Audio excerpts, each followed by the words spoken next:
అభిషేక పూజలు నిర్వహిస్తారు. అధిక సంఖ్యలో భక్తులు స్వామివారిని దర్శించుకుని పూజలు చేస్తారు.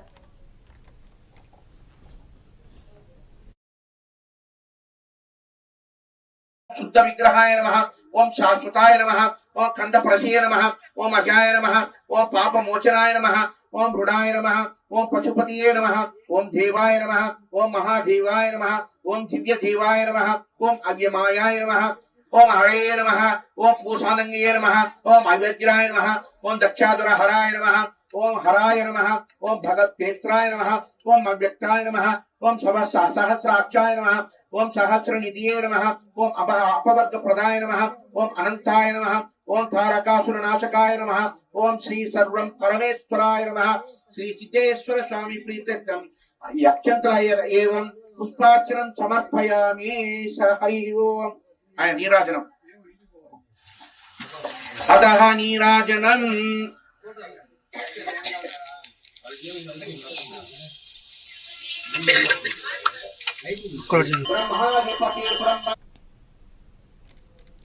ఒక పక్క పరిశ్రమలు, మరో పక్క భారీ వాహనాల నుంచి వెలువడే కాలుష్యంతో గ్రామ ప్రజలకు కెమికల్లో కలిపే తయారవుతున్న కసర్ నుంచి వచ్చే దుమ్ము ధూళితో ప్రజల రోగాలు బారిన పడుతున్నారని కండిపిల్లివారి వీధి గ్రామ ప్రజలు ఆవేదన వ్యక్తం చేశారు.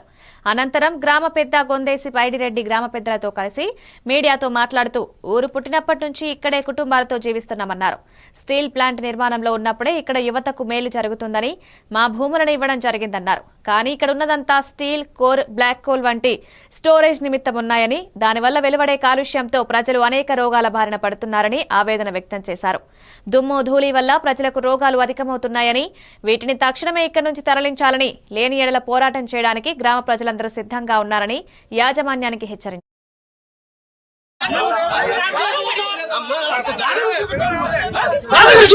ఆడమగ రోడ్డెక్కే పరిస్థితి వచ్చింది. ఇది కానీ లేకపోతే మాత్రం ఎంత దూరం వెళ్తుందో అంత దూరంగా వెళ్తుంది. ఇది ఇమీడియట్ గా ఖాళీ చేయాలి. యార్డ్లన్నీ ఎక్కడో చూసుకోమన్నాడు, మాకు వద్దు. ఈ ట్రాన్స్పోర్ట్, ఈ రోడ్లు మాకేమి, మా వల్ల మాకేమి ఇదేం లేదు. ఎవడైతే అంటున్నాడో ఆడికి కూడా మేము చెప్తాం ఖాళీ చేయించమని. ఇది ఇమీడియట్ గా మేము వారం రోజుల టైంలో మేము చెప్తున్నాం. వారం రోజుల టైం మీ పత్రిక ముఖంగా చెప్తున్నాం. వారం రోజుల తర్వాత కానీ ఇక్కడ కానీ ఉంటే మాత్రం విపరీతమైన ఆందోళన వస్తుంది. ఆ తర్వాత ఏం జరిగినా సరే దానికి బాధ్యతలు ఇక్కడ ఉన్నోళ్ళే. ఇంకేం చెప్తుంది, రోజుకి నలమాట తుడిచిన వల్ల ధూళి ఎక్కువ వచ్చేస్తుంది. ఆ ధూళి వంకన పిల్లలందరూ గుండెకెళ్ళిపోయి డాక్టర్ కాడికి వెళ్తుంటే ఇక్కడ ధూళి వంకుతుంది, ఈ ధూళి కంట్రోల్ చేయండి అని మాకు చెప్పారు. పిల్లలకి అందరూ బాగలేదు, మాకు బాగలేదు బాబు, జబ్బులు అయిపోతున్నాము, మీకు దండ పెడతాము, ఈ బుగ్గి మాత్రం ఇక్కడ తీసేవాళ్ళని మేము కోరుకుంటున్నాం బాబు. విశాఖలో వర్కింగ్ జర్నలిస్టుల సంక్షేమానికి 10 లక్షల రూపాయలు ఏపీజేయు సంక్షేమ నిధిని ఏర్పాటు చేస్తున్నట్లు యూనియన్ రాష్ట్ర అధ్యక్షుడు కంచర్ల అచ్యుతరావు పేర్కొన్నారు. విశాఖలోని పబ్లిక్ లైబ్రరీలో చిరంజీవి కళాపీఠం ఆధ్వర్యంలో ఏపీజేయు అధ్యక్షులుగా నియమితులైన సందర్భంగా డాక్టర్ కంచర్లకు ఘన సన్మానం జరిగింది. ఈ సందర్భంగా ఆయన మాట్లాడుతూ సమాజంలో 4వ స్తంభంగా మీడియా ఉందని, జర్నలిస్టులు, మీడియా లేకపోతే బాహ్య ప్రపంచంలో ఏం జరుగుతుందో ఎవరికీ తెలియదన్నారు. ఉపకార్ చారిటబుల్ ట్రస్ట్ ద్వారా కూడా సేవా కార్యక్రమాలు నిరంతరం కొనసాగుతాయన్నారు. ముఖ్యంగా జర్నలిస్టుల ప్రధాన సమస్యలైన హౌసింగ్, అక్రిడిటేషన్లు, హెల్త్ కార్డుల తదితర వాటిపై ప్రభుత్వం దృష్టికి తీసుకువెళ్లి పరిష్కారం దిశగా కృషి చేస్తామన్నారు.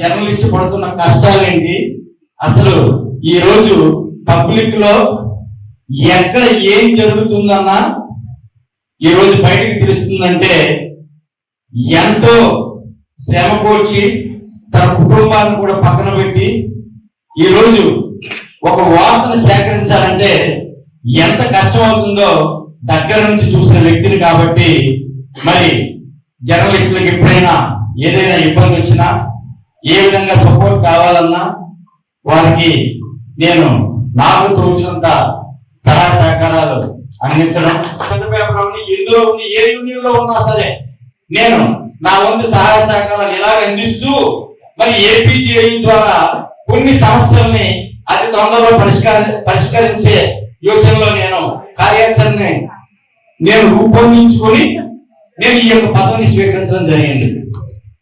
ఎందుకంటే ఈ రోజు ఎన్నైనా చెప్పొచ్చు, ఏదైనా చెప్పొచ్చు, చెప్పడానికి మనకి ఎటువంటి ఆలోచన అవసరం లా, అది చేయడానికే ఆలోచన కావాలి, ఆచరణ కావాలి, దానికి తగిన ధనం కూడా మన దగ్గర ఉండాలి. ఉంటేనే ఇవన్నీ మనం చేయగలుగుతాం. మరి ఏదైనా ఒక వ్యక్తికి మనం సహాయం అందిస్తాం అనేటప్పుడు ఆ సహాయాన్ని ఎవరో చేస్తే నేను చేస్తాను, ఎవరో ఇస్తే నేను ఇస్తాననే దానికంటే నేనే ఇవ్వగలను, నేనే ఇస్తాను అనే మాట ఎవరికైతే, ఆ ధైర్యం ఎవరికైతే ఉంటుందో వాళ్ళు ఏ పనైనా చేయగలుగుతారు. అందులో మొదటి వరుసలో నేను ఉంటానని మీకు. నెల్లూరు జిల్లా డీఎస్పీ కార్యాలయంలో జరిగిన మీడియా సమావేశంలో డీఎస్పీ సింధుప్రియ మాట్లాడుతూ ఏట్ పండుగ సమయంలో చెలరేగిన వివాదమే హత్యకు ప్రధాన కారణంగా ప్రాథమిక నిర్ధారణలో తేలిందన్నారు. గాలిపటాలు ఎగరవేసే సమయంలో చెలరేగిన గొడవ ఒకరినొకరు చంపుకుంటామనే వరకు దారితీసింది. ప్రధాన నిందితుడిగా ఉన్న అజయ్ కుమార్ తన మిత్రులతో కలిసి హత్యకు పథకం రచించినట్లు తెలుస్తోంది. ఇందులో భాగంగా 3 రెక్కి నిర్వహించగా మరో 5 మందితో కలిసి మొత్తం 8 మంది ముద్దాయిలు మృతుడు కళ్యాణ్ని హతమార్చినట్లు పోలీసులు ధృవీకరించారు.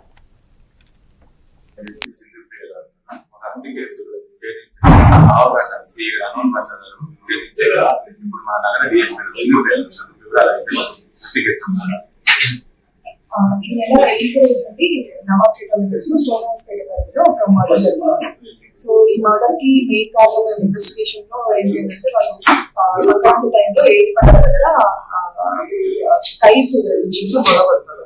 ఆ 10 నిమిషంలో ఇద్దరు పరస్పరంగా మేము ఇద్దరు ఇవన్నీ చంపేసుకుంటామని చెప్పి బెదిరించుకోవడం జరిగింది. సో దీంట్లో ఏమైనా అజయ్ కుమార్ అనే ఎవరైతే ఉన్నాడో ఇతను డిసీజ్డ్ కళ్యాణ్ అనే ఎక్కడ చంపేస్తాడో అనే భయంతో వీళ్ళ ఫ్రెండ్స్ తో కలిసి ఇద్దరిని చంపడానికి అని చెప్పి ప్లాన్ చేసుకున్నారు. ఆ ప్లాన్ లో భాగంగా 3 కలిసి ఫస్ట్ రెక్కి చేశారు. ఆ తర్వాత ఇంకో 5 2 బైక్స్ మీద వచ్చి ఇతను చంపడం జరిగింది. దీన్ని మన ఇన్స్పెక్టర్ గారు అన్నభాష గారు డిటెక్ట్ చేసి వాళ్ళ ఎవరైతే 8 మెంబర్స్ ఉన్నారో వాళ్ళని రోజు మార్నింగ్ పట్టుకోవడం జరిగింది. వాళ్ళని రిమాండ్ పంపిస్తున్నాము. సో నెల్లూరు ప్రజలకి మెయిన్ గా ఎవరైతే ఇలాంటి యాక్టివిటీస్ ఎంటర్ అవ్వాలి అనుకుంటున్నారో వాళ్ళకి ఇది మెయిన్ గా వారంలో ఇట్లాంటి యాక్టివిటీస్ కి మనం అసలు వెళ్ళొద్దు. వెళ్తే మీ జీవితాలు నాశనం అవుతాయి. ఖచ్చితంగా మిమ్మల్ని పంపించేసి పీడియాలు పెట్టడం, రౌడీ షీట్స్ ఓపెన్ చేయడం అనేది జరుగుతుంది. ఈ విషయం గుర్తుంచుకోవాలి. అలానే ప్రజలందరూ కూడా మీ ఏరియాలో ఎలాంటి అసాంఘిక కార్యకలాపాలు అంటే ఓపెన్ డ్రింకింగ్, ఎవరైనా రోడ్ల మీద తాగడం కానీ, లేదంటే బహిరంగ ప్రదేశాల్లో ఎవరైనా ఇబ్బంది పెట్టడం, ఆడపిల్లలు ఇబ్బంది పెట్టడం, ఇలాంటివి ఏదైనా చేస్తున్నా కూడా ఖచ్చితంగా మాకు అనుమతులు కానీ లేదంటే అనుమతులు కానీ ఇన్ఫర్మేషన్ ఇస్తే ఇమీడియట్ ప్రాంప్ట్ రెస్పాన్స్ జరుగుతుంది. సో నెల్లూరు టౌన్ ప్రశాంతంగా ఉండడంలో అందరూ కలిసి పనిచేయాల్సి ఉంటుంది. Thank you.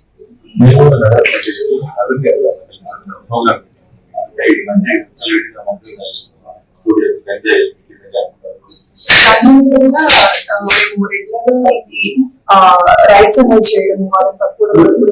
రీసెంట్ గా కూడా కొంతమంది ఎవరైతే ప్రీవియస్ కేసెస్ లో ఉన్నారో వాళ్ళని బైండ్ ఓవర్ కూడా చేయడం జరిగింది. మళ్ళీ పిలిచి కౌన్సిలర్ అనేది బైండ్ ఓవర్ చేయడం జరుగుతుంది. అట్లనే ఓపెన్ డ్రింకింగ్ కూడా బహిరంగ ప్రదేశాలకు వచ్చి తాగడం అనేది చాలా పెద్ద నేరం. సో అట్లాంటివి కూడా అరికట్టడానికి ఇప్పుడు మేము డ్రోన్స్ యూజ్ చేసి అలా ఎవరైతే అలాంటి ప్లేసెస్ లో డ్రింక్ చేస్తున్నారో అట్లాంటి వాళ్ళ మీద నిఘా కూడా వచ్చి జరుగుతుంది. గాంజా సేల్స్ అలాంటి ఏదైనా ఉంటే కూడా ప్రస్తుతం టెక్నాలజీ యూజ్ చేసి అలాంటి వాళ్ళకి కూడా పట్టుకోవడం జరుగుతుంది.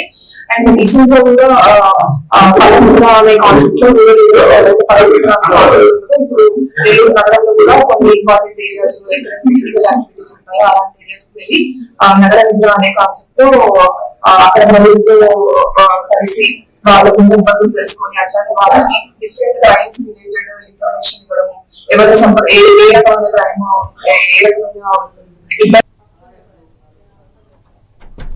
పార్వతీపురం మన్యం జిల్లా పాలకొండ మండలంలోని గిరిజన రైతాంగానికి చెందిన 4 పంచాయతీల పరిధిలో దాదాపుగా 2100 ఎకరాల్లో ఏడాదికి 2 పంటలు పండించడానికి సాగునీరు కోసం జంపరకోట గ్రామంలో పెద్దగెడ్డపై అప్పటి దివంగత సీఎం ఎన్టీ రామారావు 1988లో 2.5 కోట్ల అంచనా వ్యయంతో ప్రతిపాదించి పనులు చేపట్టగా కాంట్రాక్టర్ నిర్లక్ష్యం వల్ల 2006 వరకు పనులు పూర్తి చేయకపోవడంతో అంచనా వ్యయం పెరిగి సుమారు 17 కోట్లు చేరుకోగా దివంగత రాజశేఖర్ రెడ్డి అప్పటి సీఎంగా ఉన్న టైంలో 2006లో ఉమ్మడి రాష్ట్రం హైదరాబాద్లో ఉత్తరాంధ్రలో పెండింగ్లో ఉన్న చిన్న నీటి పారుదల సాగునీటి వనరులకు నిధులు కోరుతూ జరిగిన నిరాహార దీక్ష సందర్భంగా జంపర్కోట రిజర్వాయర్ ప్రాజెక్టుకు నిధులిచ్చి పూర్తి చేస్తానని వైఎస్ రాజశేఖర్ రెడ్డి హామీ ఇచ్చారు. ఆ సమయంలో నిర్వాసితులకు ఇవ్వాల్సిన పరిహారం, భూమికి సంబంధించిన సమస్యలు పరిష్కరించాలని తెలిపారు.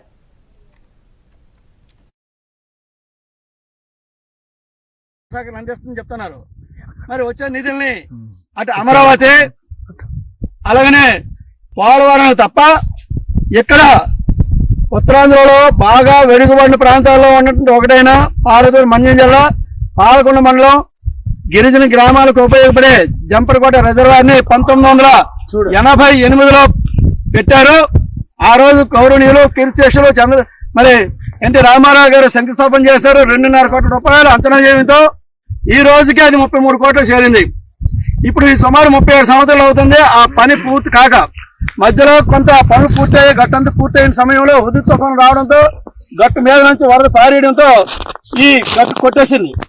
ఈ ప్రాజెక్టు తాలూకా విలువ ఏంటంటే 4 పంచాయతీల పరిధిలో 2100 ఎకరాలకు ఖరీఫ్ సీజన్లోనూ రబీ సీజన్లోనూ సంవత్సరానికి 2 పంటలు ఇవ్వడానికి కోసం ఈ ప్రాజెక్టును డిజైన్ చేశారు. ఆ రకంగా ఎంతో ఉపయోగకరమైన ఈ ప్రాజెక్టు పనులు నత్తనడక నడిపించడంతో పాటు పాలకులు సిద్ధి లేక ఈ రోజు నిర్లక్ష్యానికి వహిస్తూ ఈ రోజు పెండింగ్ లో ఉన్నాయి. ఈ ప్రాజెక్ట్ పూర్తయితే వేలాది మందికి ఉపాధి దొరుకుతుంది. మరి వందలాది కుటుంబాలు బాగుపడతాయి. గిరిజన గ్రామాలకు ఉపయోగపడే ప్రాజెక్ట్ ఇది. కావున గవర్నమెంట్ మేము విజ్ఞప్తి చేస్తున్నాం.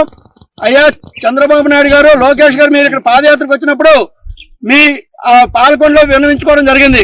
ఖచ్చితంగా చేసి పెడతానని మాట ఇచ్చారు. అదే సందర్భంలో పవన్ కళ్యాణ్ గారు 2 సార్లు వచ్చారు పాలకొండ ఎన్నికలకు ముందు ఒకసారి, అప్పుడెప్పుడో ఒక కొన్ని సంవత్సరాల కిందట.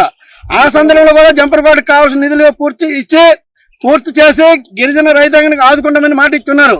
కనుక వచ్చే బడ్జెట్ సమావేశాలకి ఈ జంపరకోట గిరిజన రైతాంగం ఉపయోగపడే జనగాం జిల్లా పాలకుర్తి బీఆర్ఎస్ పార్టీ కార్యాలయంలో మాజీ మంత్రి ఎర్రబెల్లి దయాకర్రావు ఆధ్వర్యంలో 30 మంది కాంగ్రెస్ కార్యకర్తలను కండువా కప్పి బీఆర్ఎస్ పార్టీలోకి ఆహ్వానించారు. అనంతరం ఎర్రబెల్లి మాట్లాడుతూ బీఆర్ఎస్ హయాంలోనే తెలంగాణ రాష్ట్ర అభివృద్ధి జరిగిందని, బీఆర్ఎస్ హయాంలో రైతులు సంతోషంగా ఉన్నారని, పార్టీ కార్యకర్తలను కంటికి రెప్పలా కాపాడుకుంటున్నారని, పాలకుర్తిని అద్దంలా తయారు చేస్తారని, కాంగ్రెస్ దొంగ హామీలతో అధికారంలోకి వచ్చిందని, స్థానిక సంస్థల ఎన్నికల్లో కాంగ్రెస్ కు ప్రజలు బుద్ధి చెప్తారన్నారు.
ఇవి updates. Keep watching A1 TV news.